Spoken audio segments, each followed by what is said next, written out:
great show till we see you guys again.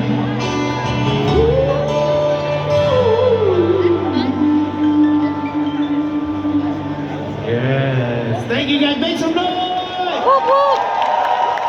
How many of you guys play Pokemon Go? Nope. Yes, yes.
Are you guys ready to get on the road? Drop that shit. To Meridian City! Everybody sing along. Here it goes. Do it again. I'm on the road to Meridian City. If you know it, I want to hear everybody sing along. Come on. I'm on the road to Meridian City. Yeah. We've been the team and we've been training all day long. We're on the road and getting strong. Check out my man, he's dancing. Getting strong. Now here's the plan. We're gonna head out to Richmond, Virginia. Some Pokemon, gotta catch 'em all, gotta catch 'em all. We keep on trying, and then we try some more. We stay together to find a place worth fighting for. Sing it with me, come on. I'm on the road to the big city. It's quite an honor, and it's the biggest honor of my life to be a part of it. Yeah, I was a fan of anime as a kid. In 5th grade, I would come home from school and watch Battle of the Planets, which and G-Force stuff, and that was like, you would tell your friends about a show or anime, and they were like, I have no idea what you're talking about. And then to work on a show like Pokemon, which is so universal, the message is so good without being preachy about friendship, that it changed how many people know what anime is, and also different countries, to have people who grew up watching our show that it was dubbed in English, so if they spoke English in that country, they'd be like, oh, or I learned English from watching your version of these shows. If you're 6 years old, if you're 60 years old, you have heard of Pokemon. Whether you play the game, whether you play the video games, where you watch a show, because with Pokemon, we were all pursuing different kinds of paths in our lives, different kinds of creativity. And we happened to be in a situation where we were a part of something that became so much more than anybody could have ever imagined. And every actor tries to do their best, and sometimes there are brilliant performances and things you will never hear about.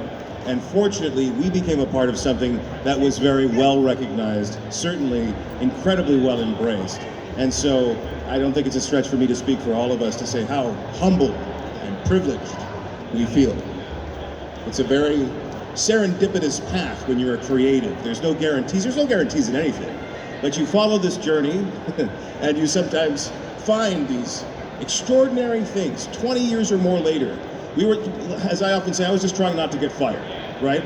And then to have people bestow such wonderful compliments on what we did is extraordinary. And a lot of what people do, and I do this myself with like Star Wars and comic books and stuff like that, when I have hard times, I gravitate to that stuff because it comforts me, right? That I would even put it into scenes where she would pull my ear and we would cut to another location, and in the distance you would still hear Brock scream, "Not the ear." So that's my ad lib that I got away with. Those were always my favorite moments. But I had the distinct honor of ad-libbing from Trico Trico to Trico Tree, so I really changed the whole course of that one. You did, but you ad-libbed in Yu-Gi-Oh! Well, that's a whole different show. I know, but you We did. don't Yes, want to yes. cross franchises. Yeah, I'm just here. saying. Yes, Dan was also good at throwing in a couple of things like that. Well, you were allowed to do some in some shows and not others. Right. Yeah, that's true. But good question. Thank Thank you. you for that. as they say in the Pokemon Center, thank you, and we hope to see you again. Thank you. My turn. Hi. How you doing? Hi. Going on? Yes. I have two questions to ask you. Okay.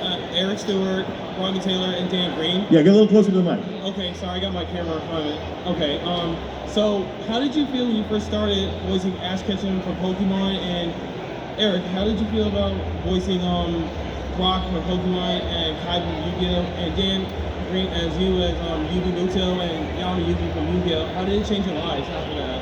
So it's really a six-part one question. Okay. Okay, Here we go. sorry. Quick, let's get at it. In short, Yes, yes. I remember auditioning, we saw a very short clip, and I loved the animation. So getting to play Ash was incredible, but also proving that I could play a boy was a big hurdle. So it changed my life because I got to keep the role. Wonderful job. When I auditioned for Pokemon, I got no characters. I was not picked for anything. Then I got a phone call after they had started dubbing with the actor that played Brock that they didn't like that actor and they wanted me. I was the number 2 choice, which really made me feel special. You're number 2. You always been number 2, Brocco. But what was fun for me was I definitely used comedy as a way to make friends. As I said before, I was like the new kid in school, and my way to make friends was to make them laugh. So I did funny voices. I did a lot of comedy stuff with them. I get thrown out of class all the time for that, and it was nice to be able to use that skill, Mrs. Perry, my math teacher, to actually make a living doing that. So that was special for me. And you asked me about which characters? Both Yugi Muto and Yami Yugi. What is it like doing that transformation line when you do Yu-Gi-Oh? Well, that's editing. So you do the first pass as in the Yugi voice, and you say the same thing as Yami, and then they in the editing determine how to crossfade that. But in terms of the characters themselves, it's the same job, and so the job being, you're as an actor, you're in a moment that is supposed to represent the life and journey and experience of that character. That they happen to be interrelated with each other really didn't matter in the dubbing process, because you do one character all the way through, then you do another character all the way through, and then very often we're doubling up on characters anyway because they're small budgets and they got to get these shows done in a tight period of time. How did it change your life, though? How did it change my life? So in so many ways, like people often ask me what my favorite character is, and I can never, decide on that. But I say the characters that I'm most grateful for, Yami and Yugi for sure. Not only for the obvious reasons that I get to meet people like you 25 years later, that's crazy, and it's always a wonderful experience. And some of the best people in my life I know from that experience. But on top of that, and it was a great show, great story, right? But on top of that, in my greater life, if I hadn't done that show, I wouldn't have met the woman who became my life, and I wouldn't have the kids that I have today. So, Thank you all for making our childhood. my kids are also, they're horrible people, but I'm kidding. Yeah. I'm kidding. Good question though. Thank you for that. Thank you very much. See you next time.